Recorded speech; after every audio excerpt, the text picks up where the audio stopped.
Okay, everybody, welcome to this free training where I'm going to reveal how to get your best deal on your next car and avoid being taken advantage of by these money-hungry car dealers. So this is for you whether you've been buying cars for years or it's your first time doing this and you want something to go off of, you want some great information. So my background, I started selling cars when I was just 18 years old, and for over 5 years I've worked with over 6 different manufacturers of new cars. Some of them included Hyundai, Kia, Jeep, Chevrolet, BMW, and more. So during this time, I learned all the ins and outs of the car business. I understand and know all of the insider information that even some of my most educated customers had no clue about. I realized that so many people, even that think they know what they're doing when they're buying a new car, really have no clue. So I made it my mission to help every car shopper, regardless of their experience level. This way you have all the transparency in the world. So here's just a couple of pictures with some of my thousands of customers that I've dealt with over the years. So this training isn't for you if you do not want to save money when you're purchasing your next vehicle. You're alright with letting the car dealership make as much money as they want on your deal. Maybe you got all the money in the world or you just really don't care. You believe that all of these car buying services that you see online like TrueCar, Carvana, all these things are just giving you a rock bottom price off the bat and there's no catch to that and there's no more money to be saved. Or maybe you know everything there is when it comes to buying a car, even all the insider information. Maybe you're a dealership yourself, I don't know. So my promise to you is that after watching this free video, you're going to have a better understanding of buying a car, what payment method works best for you, and you'll feel more confident before, during, and after your purchase. So it can be difficult and intimidating, but I'm here to help you through it. So before we start, I would just make sure you have a pen and a paper ready to take some notes. Make sure you stay till the end of the video because I'm going to provide you with some extra bonus content. And most of what I'm going to go into, it's all going to wrap up at the end. So you really won't understand it and get the most out of it if you don't stay till the very end. So the first thing that you need to understand about car buying is kind of the process when you're in the showroom. The first thing that'll happen is the salesman will kind of greet you at the door. Ask how you're doing, ask if you're here for the sale, what kind of car you're looking for, all of that. The next thing they're going to try to do is what's called a qualification. That's what they call it in the car business. They're going to try to sit you down at their desk and get as much information on you personally as possible. So they're going to ask you things like, what are you driving now? How much are you paying a month currently? What other cars you have in the household? Whose name are you registering the car to? What are you looking for in the car? What features? What budget? All that stuff. So the next thing that they're going to do when they have all this information, going to land you on a car. They're going to pull up something that you'll like, or maybe you picked out something specific already, and they're going to try to land you on that car. They'll test drive you, do whatever they got to do to get you in a car in stock. The next thing that they're going to do after you've picked out a vehicle is they're going to try to get some kind of a commitment on your part. So they're going to ask you something like, now that we found the car, if we can make all the numbers work, are you ready to drive it home now? And then the reason that they do this is they try to obviously put a little bit of pressure on you. They know if you're a serious buyer, they'll work with you a little bit more on price usually if you are ready to do business on the spot. And then after they have your commitment, they'll go to their sales manager and they'll get what's called a pencil from him. Basically, he's going to look over all that information that the salesman got when he qualified you, and he's going to figure out the best way for the dealership to go about the numbers to help make them the most money possible on the deal. Usually the negotiation will kind of go something like this. Salesman will lay down a piece of paper that has either numbers written on it on pen and paper or markers, or they'll print it out on the computer now a lot of the times, and they'll go back and forth with you for a little while. They'll get an offer from you. They'll go back to their manager. Sometimes the manager will come out and try to get more money out of you. Back and forth, back and forth. And then finally, when you agree on something, you'll go down to the finance office and sign some more paperwork. They'll try to bump you up for more money. And then after you're done in that place, they'll usually have the car ready for delivery and you're all good to drive home. So let's assume that you've already found a car. If you haven't, that's okay. What I'm going to explain to to you applies to just about every single car that you're going to buy, unless you're shopping very high end exotic cars, Ferrari, Lamborghini, things like that. So if you're still test driving, researching cars, you're still going to want to know this when you are ready to pull the trigger because it is very valuable information. The next thing we're going to go over is how cars are priced. So you have the MSRP or the sticker price. This is the manufacturer suggested retail price. Basically what the manufacturer wants the dealership to sell the car for. Next thing you have is what's called an invoice price. This is what the cost of the car is to the dealership on paper. It's not what they actually own the car for or they actually pay for the car. It's just, it's kind of a baseline cost of the car to the dealership. I'm going to go more into detail about the invoice pricing and how there's extra money below invoice pricing that nobody really knows about. But that's what you need to know for now. So the next thing we have is rebates. These are dollar amounts that are given as a discount on a particular vehicle. These come from the manufacturer and they're generally paid to the dealership who has to pass them on to the consumer. After that, you have what's called incentives. These are basically rebates, or sometimes they're very low interest rates like 0%, 1.9, things like that. They also come from the manufacturers, but they're subject to qualified buyers. So whereas a rebate off the price of a car will apply to everybody, they might have an incentive for military veterans, recent college graduates, teachers, things like that. Usually, you cannot combine special interest rate incentives with a rebate, but those are subject to obviously what manufacturer, what time you're buying the car at. All of those come into play. Now, who has ever heard a salesman say something to them like, "We're selling the car at invoice. We're not making any money on this deal. You're getting the car at cost. This is a family and friends deal." All that stuff. Basically, they're lying. Because what they have is something called dealer holdback. What is this?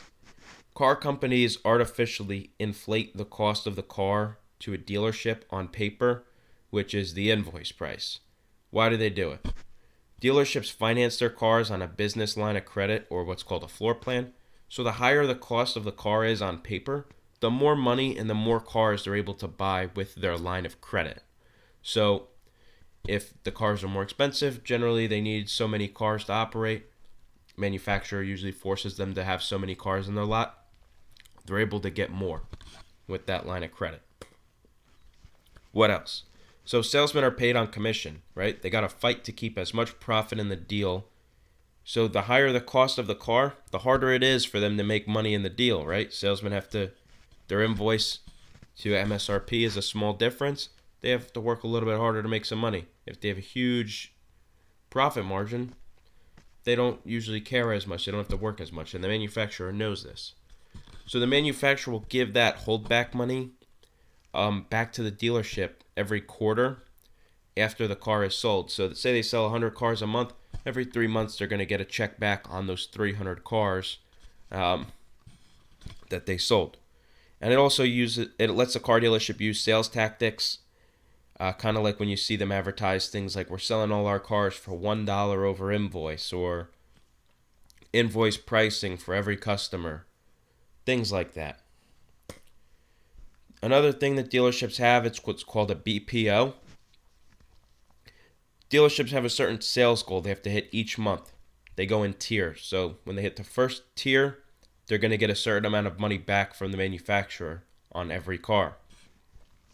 This amount increases every time they get to the next tier. So that's why a lot of the time dealerships can sell a car below invoice because they know they're getting all this extra money back. But there's more than just this money. Dealerships get something called final pay rebates, dealer cash, flex coupons. There's a whole bunch of names for these, but these are basically rebates that the dealership does not have to pass to the customer. They can be used at their own discretion to kind of help them with making more profit on a specific deal. All right, so these are never going to be advertised online. Dealerships use them as they please, as they want to. But there's ways to kind of figure out if they are using them in the deal and how we can help them help them help get them into our deal to help us save more money. So now do you see how the invoice price of a car isn't the actual cost of the car to the dealership? Hopefully you do. So now that you understand how vehicles are priced, you can understand the different ways there are to buy a car. There's generally 4. There's probably more, but these are going to be the 4 main ones. The last one is not as relevant, but I'll still go over it. First one that we have is an outright purchase. Basically, you pay cash, cashier's check, whatever, to the dealership. No debt, you're just buying the car outright. Then we have a finance, leasing, and we have a balloon payment or selective financing. So on an outright purchase, the pros of this are that you have no car payment, you're not paying any interest, and it's where you're going to get your biggest discount up front on the price of our car. The cons of this are obviously you have to spend a lot of money at once, and you might not have enough cash available to pay for a whole car at front. Right? That brings us into financing. The pros of financing are that you do not have to pay for a car in one lump sum. You can put down a certain amount of money and finance the rest over a certain amount of time. It spreads everything out, so maybe you can get a car sooner than you would have been able to if you had to pay cash and save up for years. But the con of this is that you have to pay interest. So think about this for a second. If you finance a car that costs $20,000, or say you're financing $20,000 after everything, with a rate as low as 1% over 60 months, you will have paid an extra $512 over that 5 years that you had the car loan out. Now imagine you had a rate of 5%, which many of you are paying. Some of you are paying more than 5% on your interest rates. You would have paid an extra $26.45 over the same 60 months. And most people do not know it, but dealerships mark up interest rates, right? So they make money in the front end on the selling price of the car, what they sell to you for, and then they make money on the back end when you go to finance on your interest rate. So this can cost you thousands of dollars when you're financing a car. The next thing that we have is leasing. So on a lease over a predetermined term, generally 24 to 48 months, the most common one is 36 months or 3 years, you pay the depreciation of the car over the time that you drive it based on a certain amount of mileage per year, between 10 to 15,000, and this can all vary. After the lease term is over, you return the lease, the manufacturer inspects it, they look for damage, wear and tear, they might bill you for it if they find anything in excess, and you can lease another car, you can just return it and walk away, or you can buy out your car for the residual value.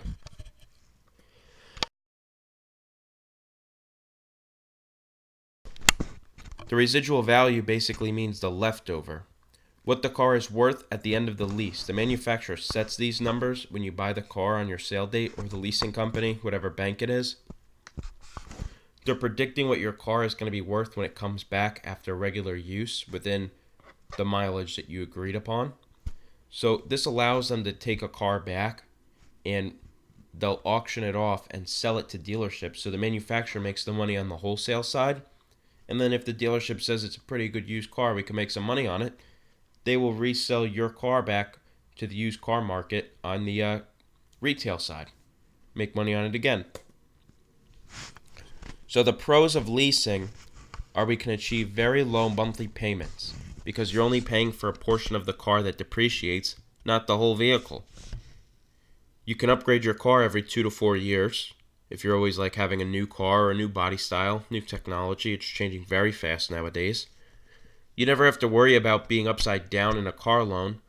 Maybe it's happened to you. You financed a car and you didn't like it after a couple of years and you wanted to trade it back in, but the car's value dropped faster than your loan was paid off. So now you had to either come out of pocket for a big down payment on the new car, or maybe the payments went too high because you were basically paying for 2 cars at once now. Another good thing about leasing is that you have very low maintenance costs because your cars are always very new and they have very low mileage on them. And say the car is worth less when you bring it back, but you wanted to buy it out for the residual value. You don't have to. If you think your car is worth less than what your residual value is, maybe you looked on Kelley Blue Book, you don't have to buy it for that residual value. Or maybe you had an accident that depreciated the car more than your residual value. You do not have to buy it. You can just return it, and maybe you could buy a used car, lease another one, buy a new car. You have options. The cons of leasing are we never own the car, right? Basically, we're paying to rent the car over that term, and we're paying for the depreciation we put on it. If you constantly lease cars, you're always going to have some kind of a car payment. Some people don't like having the car payment. You have mileage restrictions, and you can get billed for damage or wear and tear on a car.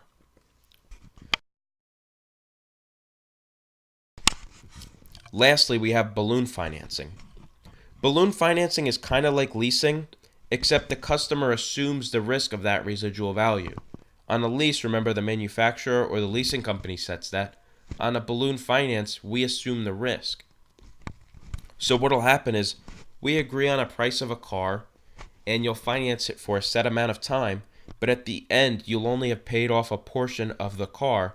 And at the end of this term, unlike a lease where you can walk away, on a balloon finance, you have to pay for the residual value or that agreed upon amount in one lump sum. But your car might be worth much less than that lump sum. And that's usually because you're paying high interest rates on a balloon finance. And it's kind of attractive in the beginning because you own the car, but the payments are much less than a finance. But usually in the end, they'll end up costing you much more money. That's why I don't recommend them. So with all of these ways to pay for a car, even though 3 out of the 4 involve a monthly payment, we always want to negotiate from one thing: the price of the vehicle, not the payment. Our payment is always a reflection of the price of the car that we are buying, even on a lease, even on a finance. And a lot of people always kind of focus on just the monthly payments of what they're buying rather than the total cost. And that's really what you need to look at, is the selling price, because everything trickles down from that. So dealership sales reps will always try to bring you to some kind of a payment. You'll always hear them say things like, what's your payment budget? Where are you trying to be as far as monthly payments go? And if you go back to price, they'll always say, but yeah, I know the price, but what's the payment that we need to be at? And the reason that they do this is because it gives them a little bit more room to manipulate numbers around and increase their profits. But if you're negotiating from price, there's really only one number they can go off of, so there's less room for them to do these little shady things they do. Okay, so now maybe you think you've seen a great deal advertised online. You've seen websites like TrueCar, Edmunds, maybe they have True Market Value, Costco Auto Program. There's a whole bunch of them now. But usually what they'll advertise is that they have a no negotiation price. They're giving you the best rock bottom deal. And now you have a lot of these guys called auto brokers saying that they can beat these prices, beat any number out there. Maybe they'll pitch you that they won't charge you anything for their services, that deliver the car for you, all that stuff. What you probably don't know, these auto brokers either charge you a fee directly or they'll charge the dealership that they're getting the car from somewhere between $200 to thousands of dollars depending on the car or how much money the deal is making. And basically you're paying the middleman, and whether they're charging you or not, that cost is being built right into what the dealership is willing to sell you the car for, because they know that somebody else has to get paid. So you're just adding on to a long line of commissions, whereas normally you have a salesman and a sales manager getting paid. Now you have a salesman, a sales manager, an auto broker, all these people getting paid. So it ends up costing you money, basically. And websites like TrueCar, Costco, things like that, they charge dealerships too for your information. So you'll go on the website, you'll enter all your information, where you live, your phone number, and then what kind of car you're looking for. It'll say click to get this price. You click it. After you enter your information, it'll show you. But now you have 20 different dealerships within 5 miles of you calling you to bring you into the showroom. And these websites are just charging the dealership to get the lead or your information from them. So just think about how many cars you're going to buy in your lifetime. Anybody that's leasing a car usually gets a new car every 3 years. CarChecks.com, pretty reliable source. They report that the average person owns 9.4 cars in their life.